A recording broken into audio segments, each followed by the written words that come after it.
So entering through the narrow gate is a verse that I've worked on before. I've interpreted it previously in a larger body of work, but I'm going to work on it specifically just that verse or that style of verse in this video. It's not just one verse. There are 3 verses that I'm going to bring in. And the reason I'm going to do that is because I want to average things out. I've looked around and see what people are doing and interpreting, and they tend to grab one verse or another verse. They don't bring them all together. I don't look at them as historical. I look at them as stories that were being passed around verbally in a population that didn't read or write and have material. And these ended up taking different paths, different courses. They're very similar, but they picked up some variations along the way. And what I want to know is compare them all. I'll put it to you this way. I've got, I love interpreting the Tao Te Ching from Lao Tzu, the early Chinese work, if you're familiar with that, approximately 500 years before Jesus, about the time of Buddha. And because translation from Chinese to English it doesn't work. People do the best they can. I've got 6 different translations of the Tao Te Ching from 6 different people who did the interpretation, and they all vary a little bit. If you read them, they are not identical. And everybody's doing their best to say, this concept kind of means this, so let me explain that. And depending on the level of their understanding, they're going to explain it in that way. And I have no doubt that they're all doing their best, but they're going to be slight variations. If I read all of them, if I read verse 1 in all books, I get a different concept of what is there than if I just read one by itself. I'm going to do the same thing here with this then, because I believe it's the same thing. The path it took, the believers that it was going through, the additions or deletions that they had.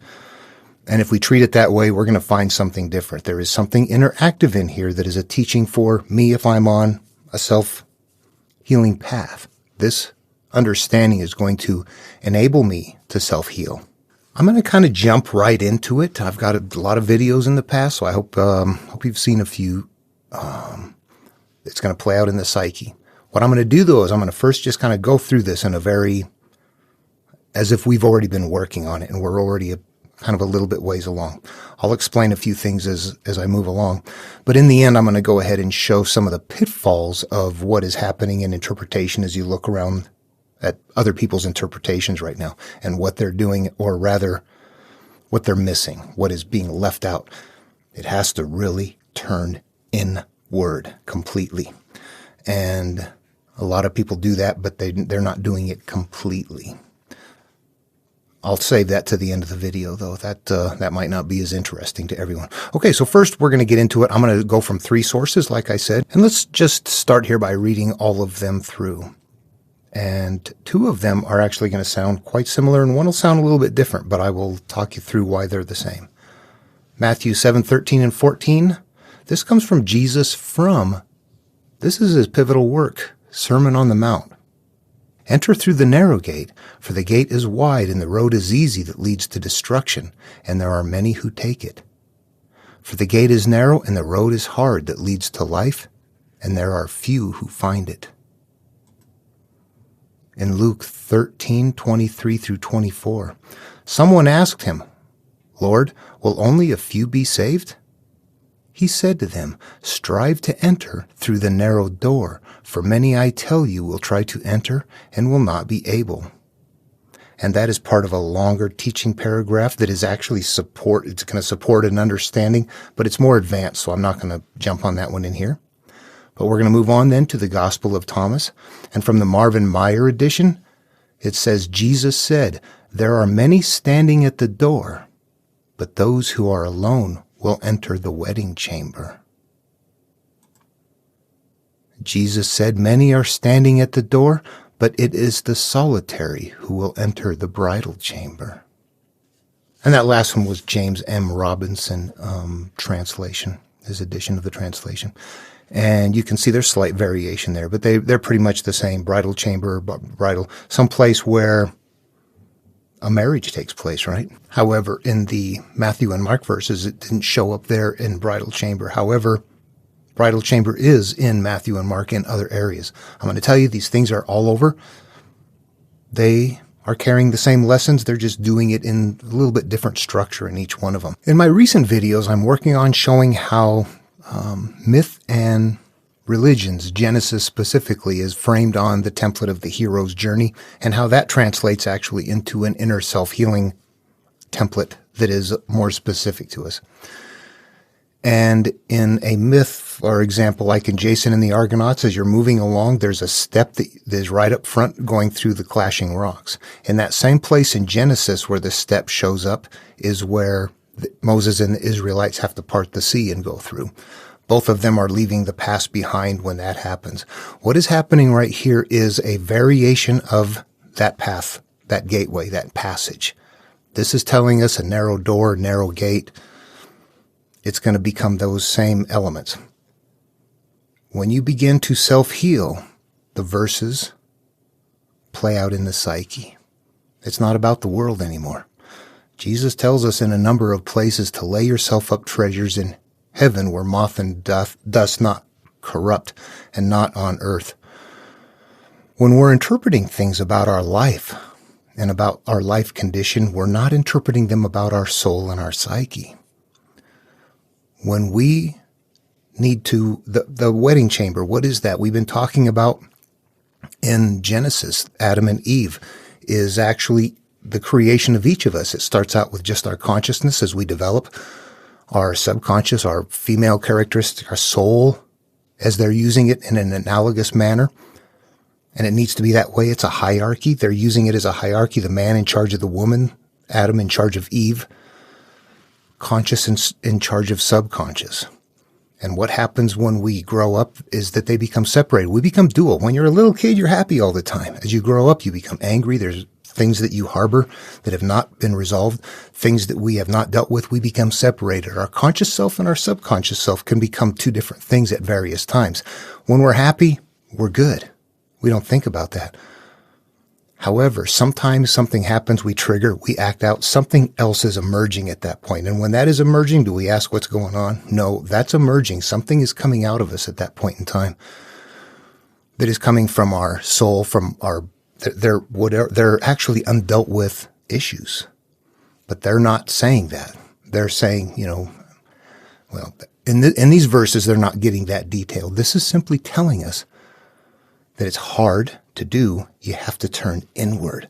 Let's go look at the verses now and let's analyze them a little bit more. Oh, and the wedding chamber. What happens? The conscious and the subconscious are not working in concert all the time. We want to resolve the issues that make that happen so that they are combined again.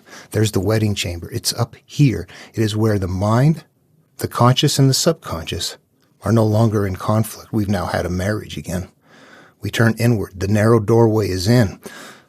Solitary. Why would you be alone? Solitary. Think about this. When you stop following people telling you what the supernatural explanations are, and you decide, this is not working, I cannot, I have tried, and I have surrendered everything over to a higher power. And I kind of feel a little better, but the stuff acts out. It's still problems. There's still issues. It's not working. When you realize you have to go in and begin to address, to illuminate, to look at the issues, to heal, to forgive, to start doing those things, that is when you've turned it inward and are beginning to resolve that. But the reason it's, who goes in your mind with you? Think about this. What are we harboring? This is a very personal thing. You can look at other people and tell if they have issues or not, definitely. But when it comes time to healing, you can't tell that person they need to go resolve their issues. It's a personal thing. We have to look at that and say, I got things I'm hiding. I got stuff I don't want out. I got stuff I'm never going to tell anybody. All of those things are what are in there that we have to face. And who faces them? You're not with anybody when you do that. It's solo. You're alone. This is a very personal choice. It goes away from looking outward and being in a group and turning inward and realizing it is a self-healing path that must be taken mentally by the individual that wants to take that path. Period. It's the only way it happens. We go in our own mind. And it's a solo trip. It sure is.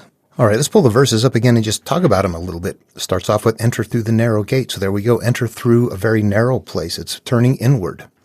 For the gate is wide and the road is easy that leads to destruction, and there are many who take it. You look outward, you can go anywhere. You can go religious, you can go atheist, you can go conspiracy theorist, you can go anywhere.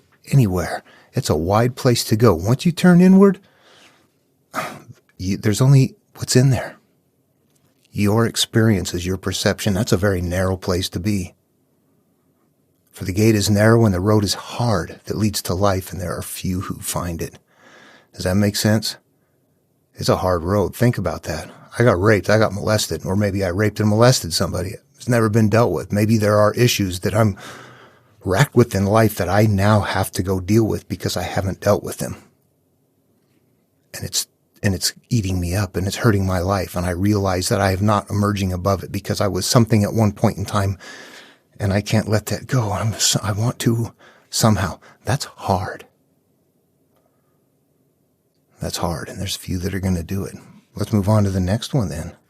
Someone asked him, Lord, will only a few be saved? So yeah, there we have it. Where do we see this? Few. Will few be saved? Many are called, few are chosen. Many carry the ark, few see inside. This is always going to be a part of the process, the teaching process, that not many people are going to do this. There's a selection process. That's part of the hero's journey right here. Few strive to enter through the narrow door, for many, I tell you, will try to enter and will not be able. I'll leave it at that. Again, that's part of a longer paragraph. This goes into a bigger chunk of things that elaborates more, but it gets a little bit deeper into other cultural things. Moving on to the Gospel of Thomas 1. Jesus said there are many standing at the door, but those who are alone will enter the wedding chamber. Does this sound perfect now? You look at it and go, oh yeah, there's a lot of people hanging around wanting to figure this out. I want to know what life is about. Everybody's hanging around at the door, but are they looking outward or are they looking inward? That's the difference. Not only does it show up in different ways culturally there, but listen to this. I have lived on the lip of insanity, wanting to know reasons. Knocking on a door. It opens. I've been knocking from the inside.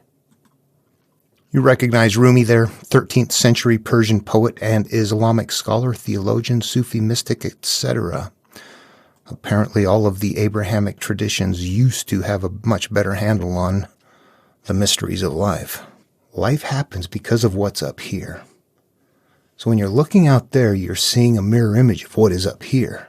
So if you don't like what's out there, you have to go up here to make the changes. This is the projector that is sending out what you're seeing. Many are standing at the door, but those who are alone will enter the wedding chamber. You, solo, into your mind. Jesus said many are standing at the door, but it is the solitary who will enter the bridal chamber. Same thing, solitary, solo, yeah, you individually. Bridal chamber, wedding chamber, the place where your divided self ceases to be divided. You've now made a marriage of your inner parts. Two are now together in my name, and move mountains. Okay, I hacked that one up. You get the idea, though. We need to combine who and what we are for a better life, to live in the graces of God who sees in secret. Okay, that's my interpretation. Entering the narrow gate means stop looking outward, turn inward. Whatever is happening out there is a product of something that is in here. And I'm talking about general life. Obviously, there are things that are happening out there that aren't a result of this, that involve other people. I'm talking about the individual life that a person has, their perceptions, their emotions, their feelings, their general personal state of being. Are you happy? Are you enlightened? Are you living in nirvana, a good flow in life, the kingdom of heaven within? Are all of those things, or any of those things, in place? The material, honestly, once you interpret it, is to get a hold of your life, not a hold of anybody else's life. So we need to know that it is always an individual and a personal trip. Now, let me go on, and this is the second part. I'm done with the interpretation there. But I want to go on and talk a little bit about standard interpretation. We go look at this. In getting ready for this video, I started looking up what people thought, and I was like, oh my gosh, there is nothing that is the same. I just kind of read probably 3 or 4 very thoroughly, then started glazing through some, and then looked at a few videos, and wow, there's some things that are similar, but some things that are all over the place. There are people interpreting this saying that the narrow gate means that your conduct in life. There's people that drink and smoke and call themselves Christians, but they're very liberal kind of people that aren't doing God's word, that are, hateful and hurtful and all that. And you're like, wait a minute. Are you interpreting Jesus, or are you making Jesus into you? Let me show you what's happening. This is an example that I can make up that shows the structure of what is going on. These are a couple of short verses that I've made up and I've used extensively, so I'm familiar with them. The first one is, an anchored ship cannot sail. Now, I'm going to go ahead and interpret these as if they are a spiritual and inward-looking teaching, and not as a religious teaching or something like that. So the verses are standalone right now, but we'll just pretend like they're in a body of work that we know we're looking for a spiritual meaning or something in here. Somebody who is a literalist would look at that and just say, the ship in the water with the anchor out's not going anywhere. Leave it alone. They've gotten everything they can get out of it. Somebody else comes along that's a little more clever, though, and they say, wait a minute, no, this is not, it's a spiritual teaching. It's not about a ship. It's about me. How do I figure this out? So they begin this mental process of making it analogous somehow to them, their life, their situation. And I'm going to come up with just some possible examples. Someone might look at that and say, what that means is that if I am anchored, holding on someplace, and that could be anything you can think of in the physical world. Literally, when you're interpreting it this way, make it what you want. I'm hanging on to a dead-end job, hanging on to a bad relationship, hanging on to a lack of commitment, hanging on to a commitment that I should be letting go of, hanging on to the idea of being a failure. Hanging on to anything means that I'm not going to succeed in life. I'm not going to get the life I want, the success I want, the home I want, the family I want, the travel. All those things are going to be not there. I'm going to have a horrific life if I keep hanging on to things and not let go. And you know what? That would be true. People could look at that and say, boy, that makes perfect sense, because when you hang on to something and don't let go, you don't move on from it. That's interpreted, isn't it? Or is it?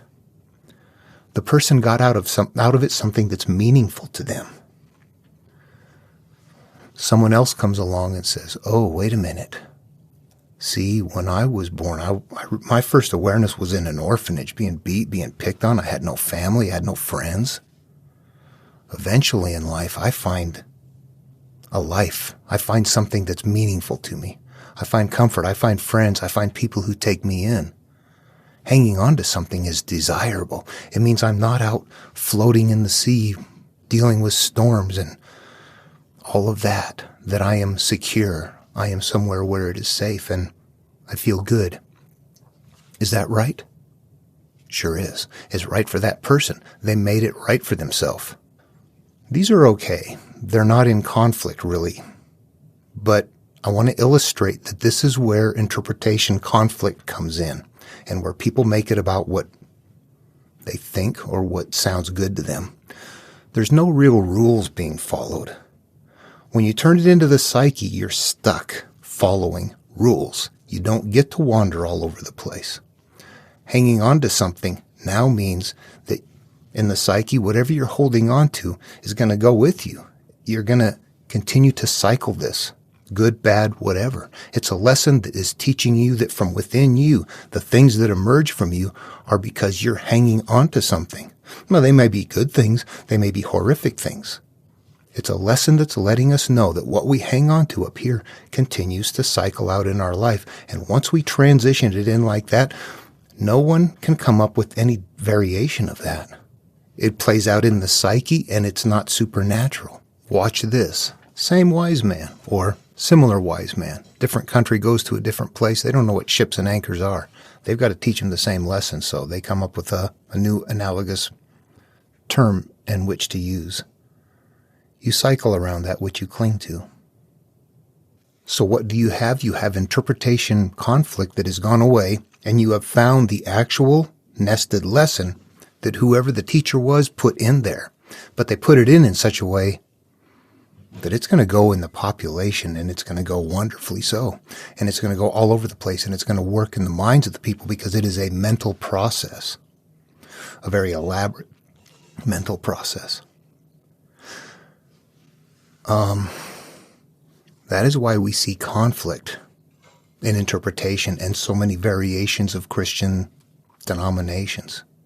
It is that not turning it inward and making it about their personal belief systems to varying degrees. Some people are a lot worse than others at it. Some people are pretty good at following Jesus, and some people are pretty good at just worshiping him and doing nothing that even resembles what he talks about. And this is not a direct response, of course, but to the whatever video I saw where the guy was like, yeah, this is about Christians not being good Christians because they're doing liberal things. You're a divider. And they all fit under the umbrella Christian. That's a tough one for me. Yeah. I don't like that. At any rate, okay, hope the video was fun and informative. I enjoyed it. If you have any questions or want me to, if you have anything you want me to look at specifically and do a video for you, let me know. And till the next video, love one another. I'll see you next time.